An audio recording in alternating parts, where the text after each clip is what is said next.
Hello, and welcome to today's HDI webinar.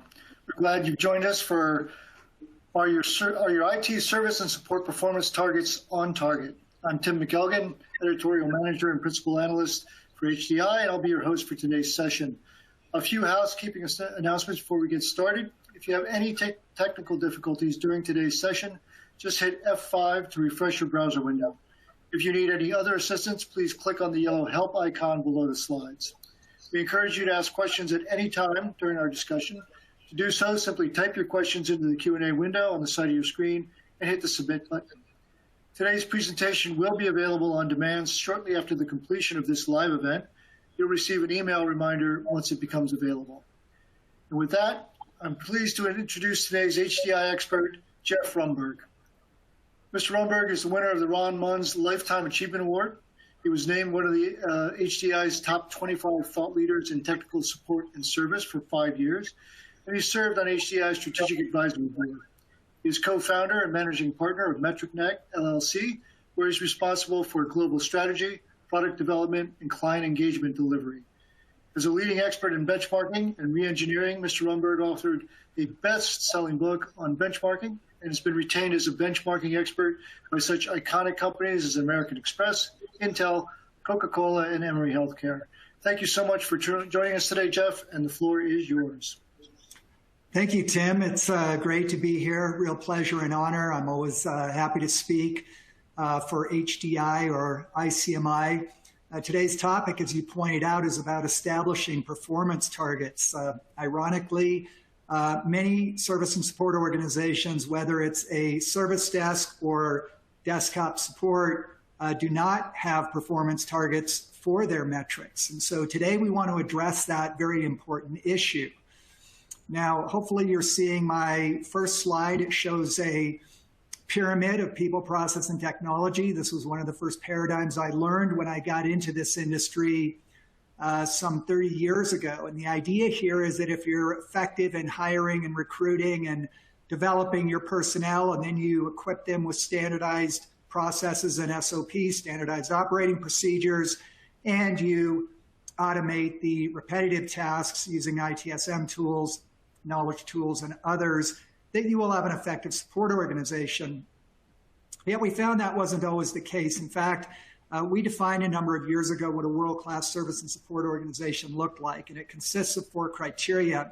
The first one is high quality, top quartile on some quality metric like customer satisfaction or net promoter score. Second has to do with cost. You need to deliver your service at a relatively reasonable cost, low cost, ideally bottom quartile cost. The third is that you're following industry best practices, and this doesn't necessarily mean that you have to be following idle practices. It can mean that, but oftentimes we find that organizations have matured their processes and practices quite a bit without necessarily focusing on idle.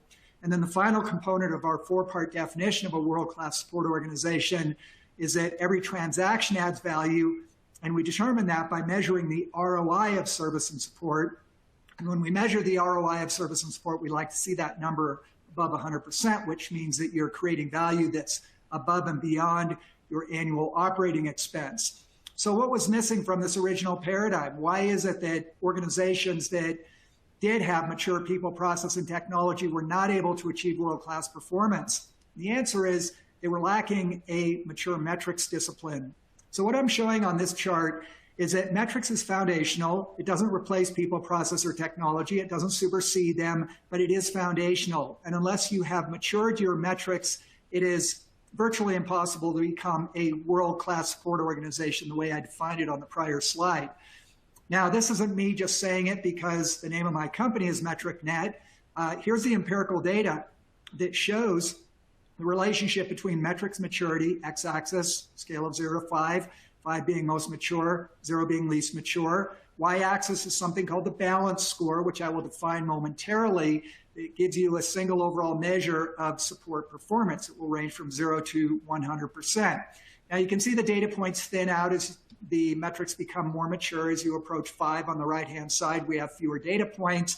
As you approach 0 on the left-hand side, we have more data points. That's because most organizations haven't spent much time maturing their metrics. But when we drop a regression line through the data, that's the green dashed line, you'll see that it has an upward slope to it. This is not just correlation, observable correlation, it is cause and effect. We know that X drives Y. X is input, Y is output. X independent variable is driving Y dependent variable. So as you mature your metrics, you get better outcomes overall in your service and support organization. Now, we also developed a number of years ago a hierarchy of metrics. There are 9 success factors that are summarized here on this particular chart, starting with, do you have metrics? Do you use them for reporting? Can you define your metrics? And as you move up the hierarchy, each of these success factors becomes more important. In other words, increasing value. That's what the green arrow on the right is telling us. Yet fewer and fewer organizations have reached that level of maturity. That's what those percentages represent. So 100% of organizations we work with have metrics, they have KPIs, but only about 5% make it to the top of the hierarchy and achieve world-class performance according to the definition that I just shared with you. So let's start with, what are the KPIs, or what are the metrics? These 20 metrics shown on this particular page are those that we use for a benchmark. They also happen to be among the most common metrics for a service desk. Now, there are literally hundreds of metrics. I'm not saying these are the only important ones, but these are among the most common. These are the ones that we use when we're conducting a benchmark.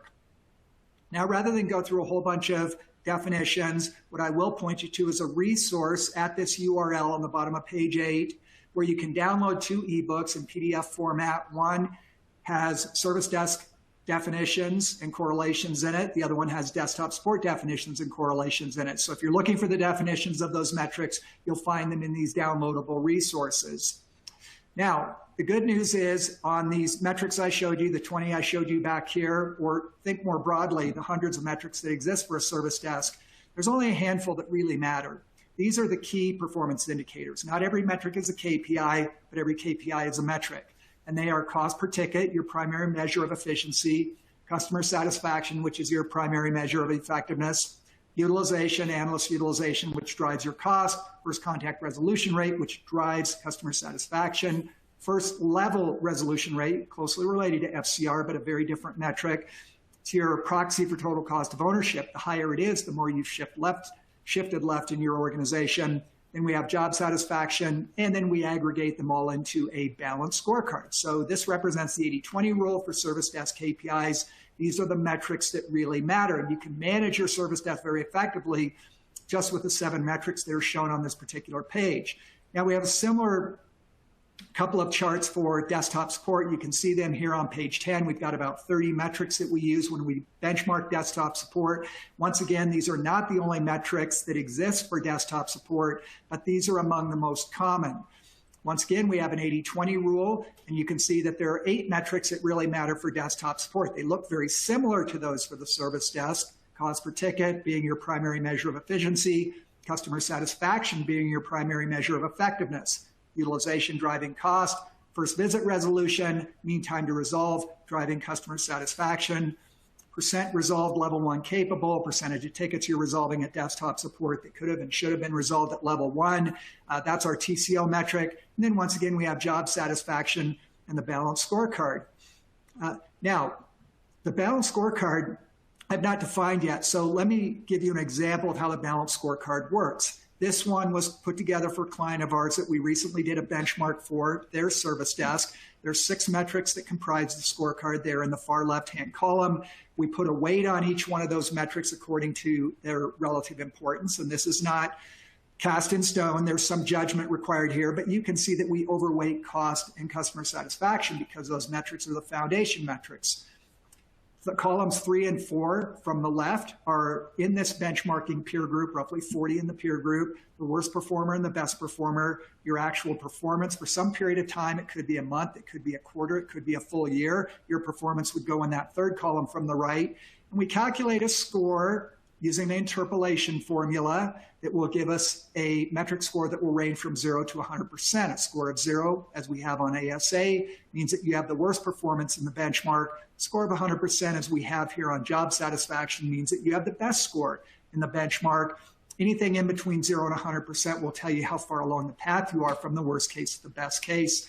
Finally, when we multiply each metric score by its weighting, we get a balanced score for each metric, and when we add it up, we get a single overall measure of performance. Now, what we've done here is we've aggregated a disparate set of metrics, some with units of dollars, some with units of percent, some with units of seconds, to create this single overall metric that we can then use to compare to others in the industry. So this is a fairly important slide because it tells us that when we aggregate cost and quality, ticket handling, first contact resolution rate, agent metrics, agent job satisfaction, a service level metric like ASA, and an efficiency metric like utilization, roll it all together, this organization is performing above average. They're second quartile. They're not doing great, but they are doing above average. The average line would be the red dashed line on this particular chart. You can see the high score was service desk number 5. The low score was service desk number 13 over here on the far right, best score over here on the far left. And so the balanced scorecard gives us that overall view that no single metric is going to give us. And it's important because oftentimes individuals who are not very familiar with service desk metrics and reporting will default to a metric that they easily understand, like first contact resolution rate or speed of answer or customer satisfaction, and make assumptions about how the overall service desk is performing. But this gives you the holistic view. And if you're willing to populate this monthly or quarterly, hopefully you get a trend like this. You can see how your service desk is progressing over time. The dark blue bars represent the monthly scores. The green background represents the trailing 12-month average. Now, here's a critical concept, is the idea of cause and effect relationships. If we tie together the metrics for a service desk, here's what they look like. This is what the ecosystem looks like. No metric moves in isolation. They are all interconnected and interrelated. The ones in the dark blue boxes are the ones that showed up on the balanced scorecard. The ones in the light blue boxes still matter, but they are not KPIs. They are not key performance indicators. They are simply metrics. This cause and effect relationship helps you diagnose strengths and limitations in your support organization, and also diagnose when, for example, a metric is above the average or below the average. You can look at the underlying drivers of that metric and determine why that metric might be out of line with the industry averages. We have a very similar cause and effect diagram for desktop support. Metrics differ a little bit, but it's very important to understand that these metrics are interconnected and interrelated through this linkage. It's a dynamic linkage that will move anytime a single metric moves. Every metric on the page will move. Some metrics move less than others. Others will move a lot. For example, we know for the service desk that if we go back to the service desk cause and effect relationship, we know that as utilization increases, cost per contact goes down, and as first contact resolution rate goes up, we know that customer satisfaction also increases. So let's go now to our topic of the day, which is performance targets. Only about 60% of support organizations have a target for each metric that they're tracking. Let's look at a bit of history. If we go back 11 years actually, from 2010 to 2021, we saw cost per contact in service and support go down. That's largely because of deflection into lower cost channels, deflect away from voice and into chat, email, web, or ideally self-help, self-service. First level resolution rate has increased because most understand now that first resolution rate is a proxy for total cost of ownership. The higher that number is, the better. So there's a lot more focus on that metric now. Utilization has improved due to better workforce scheduling, better schedule adherence. Customer satisfaction has gone up because first contact resolution rate has gone up. You can see how FCR has improved. And then job satisfaction has gone up because most organizations now understand that job satisfaction is a bellwether metric. And if you're doing well on job satisfaction, almost everything else in the service desk will take care of itself. Now, we have a very different story when we look at desktop support over the last 11 years. We see that the cost per ticket has gone up, not a lot, but it's gone up a little bit. Customer satisfaction has gone down a little bit. First visit resolution rate for incidents has gone down. Percent resolved level 1 capable has improved dramatically, and that's good. It used to be 36% 11 years ago. It's now about 15%. Utilization has gone up. MTTR has gone down. Mean time to fulfill service requests has gone down, and job satisfaction has gone down. So why is it that the service desk saw such improvement over this 11-year period and the desktop support saw just the opposite? The reason is that desktop support shifted a lot of metrics to, or a lot of tickets to the left. They took tickets and they pushed them to level 1 support. And also the pandemic was going on during this period of time. And so what happened is that Desktop support was able to do fewer tickets at desktop support. Those tickets became more complex, so the handle time increased, the cost went up, not a whole lot. But we do see movement on percent resolved level 1 capable and tech utilization moving in the right direction. All the other metrics moved the wrong way, largely because of the pandemic. If you looked at this 2010 to 2019, you would have seen green cells all the way down the right-hand column. But in 2021, we had quite a few red cells because most desktop support organizations were adjusting to the new reality of the pandemic. Let's get into a case study now and talk about how performance targets are established. What I'm showing you here is a typical tabular output from a service desk benchmark. And what we like to look at first would be cost per contact, agent-assisted contact, and we can see this organization is below average. Here's the average right here. I'll go down here and look at customer satisfaction. It's above average. That's good. So low cost, high quality, kind of the holy grail of service and support. We can look at job satisfaction, which looks really good. It's well above the peer group average.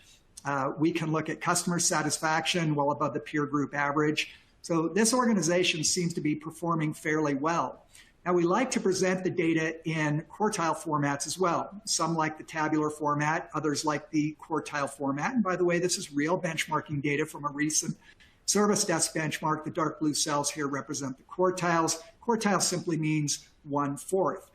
If you stack rank a set of data, let's say we got 40 data points, the best performing 10 will be in the top quartile, the next grouping of 10 will be in the second quartile, and all the way down to the bottom performing 10, which will be in the fourth quartile. So I'm showing here that this organization was a second and first quartile performer on many of their balanced scorecard metrics, except for ASA, where they scored 0, you may recall, on the balanced scorecard because their ASA was almost 300 seconds, which is almost 5 minutes. Now, as far as establishing performance targets, the goal is to get into the top quartile.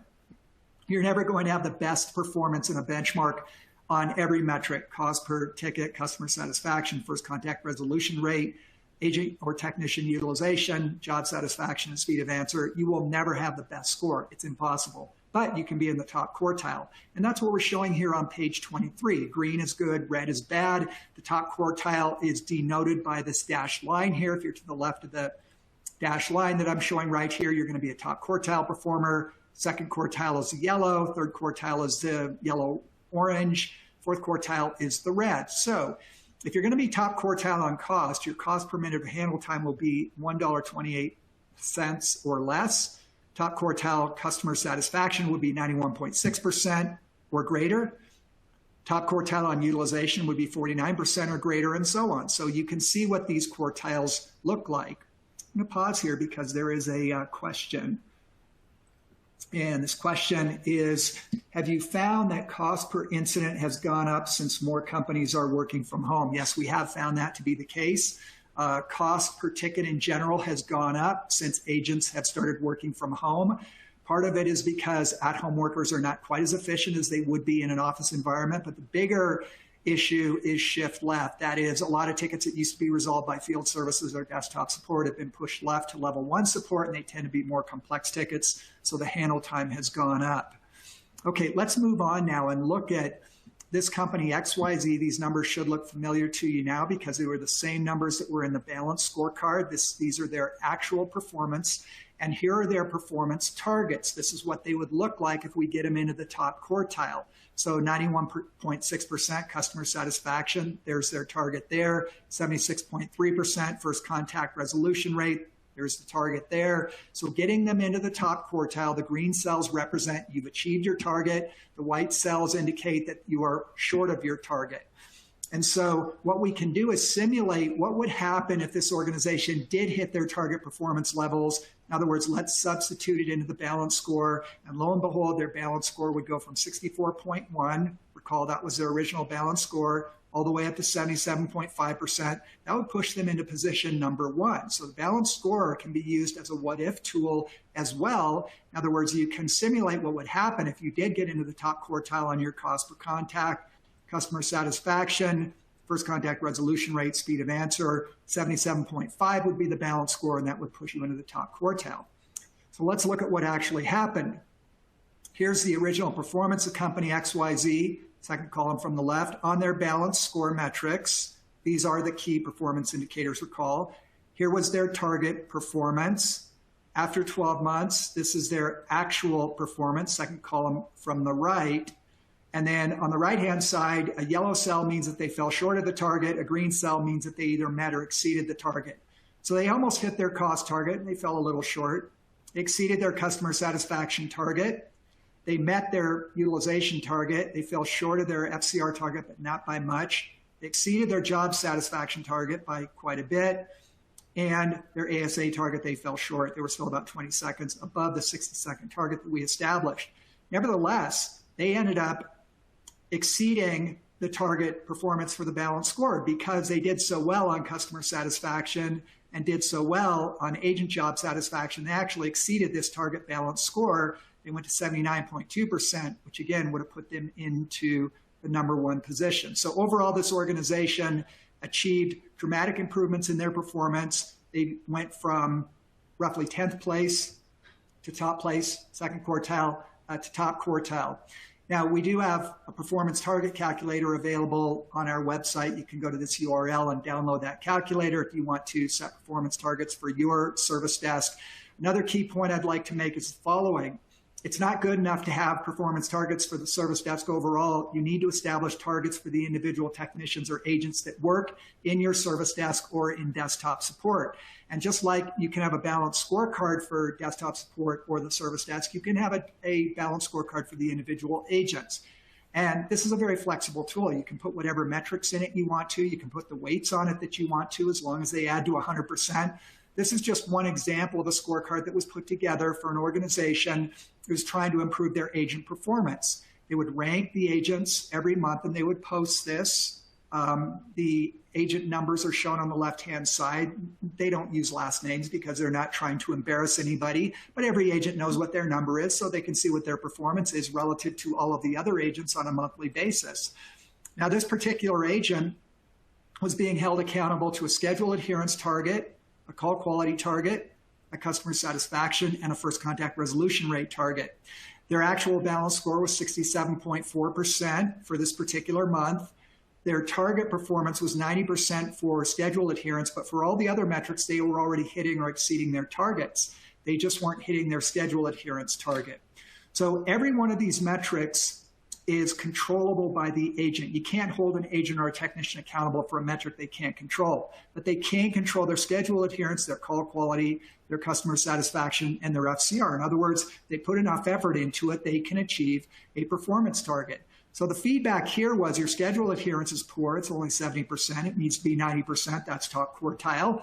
All your other metrics look really good. And if you hit this performance target on schedule adherence, your balance score will increase from 67.4%, which wasn't a great number, all the way up to 84.6%. So the key idea here, key concept is push the targets down to an individual level, because you don't get great performance out of a service desk, you get great performance out of individuals. And when they collectively perform well, you get a high performance support organization. So it's critical to push performance targets down to an individual level.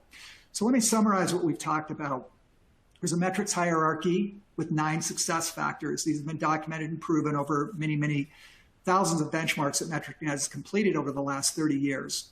Understand that there's an 80-20 rule when it comes to metrics. You don't need a lot of metrics to manage your support organization. You need 6 KPIs plus a balanced scorecard for the service desk. You need 7 KPIs plus a balanced scorecard for desktop support. You don't need a great big metrics bureaucracy. Less is more, simpler is better. You should have a balanced scorecard, pretty easy to construct. You will find downloadable resources on our website that talk about how to create a balanced scorecard, and there's a template you can download there as well. Understand the cause and effect relationships. If you know what drives cost, what drives quality, what drives job satisfaction, what drives FCR, what drives FLR, what drives your service levels, if you understand these relationships, you can pull the levers you need to pull to achieve desired outcomes. Performance targets should be based on industry benchmarks. You're shooting for the top quartile. Set your targets for the top quartile, and finally, drive performance targets down to an individual level, because the way you get great performance globally out of a service desk is to get great performance individually out of the technicians or agents that work in that service desk. So I've already answered one question. Let me go through additional questions here.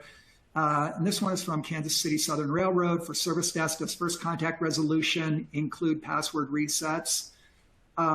It depends on whether that password was reset by an agent or reset automatically. If somebody goes to a password reset tool and gets an automatic password reset without agent intervention, that should not count for FCR. If, however, an agent does resolve passwords, yes, you're going to have those agent resolved password resets as part of your FCR.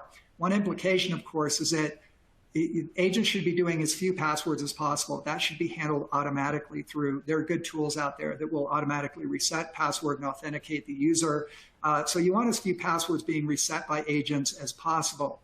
A service desk that has a high FCR because they're doing a lot of password resets, that's a little bit of a false reading, but nevertheless, if an agent is resetting passwords, we do include that in the FCR calculation. Question from Emery. How often do you update, change, best case or worst case for the scorecard? We change it every time we do a benchmark because the worst case, best case is dependent upon the peer group that we are benchmarking against. Next question. Hey, Doug, how are you? How does insource, outsource cost per ticket? I assume that means, it says INC. How does insource versus outsource? Okay, if you're looking at cost, per ticket, and you outsource domestically onshore, you can expect your price to go up roughly 2x, but it can range from 1.25 all the way to 3 or 4x because the outsourcer has to earn a profit and they also have sales and marketing costs. So if you outsource onshore, your costs will go up. Your price will be higher than your cost. If you outsource nearshore or offshore, your price may end up being lower than your onshore cost, but there's no guarantee that that will happen. One final question. This is from Hero Financial, looks like. Have you found that cost per incident has gone up since more companies are working from home? I think I already addressed that one. So, okay, hopefully I've answered all the questions. I'm going to turn it back over to Tim at this point. Tim, I think you have some final comments before we wrap up our webcast. Yes, I do. Thank you so much, Jeff. That was an amazing amount of information in a very short time. I really appreciate that. But that is all we have time for today. Thank you to everyone in the audience who joined us. As a reminder to our audience, you'll receive a follow-up email that'll include a link to view a recording of today's presentation. So if you found this event useful, please share that with your colleagues. And also, once you leave the event, a short survey will pop up in your browser window. We'd appreciate it if you would share your feedback on this webinar. That helps us tailor our programs and make sure we meet your interests and needs. Once again, thank you to everybody, and we'll see you next time.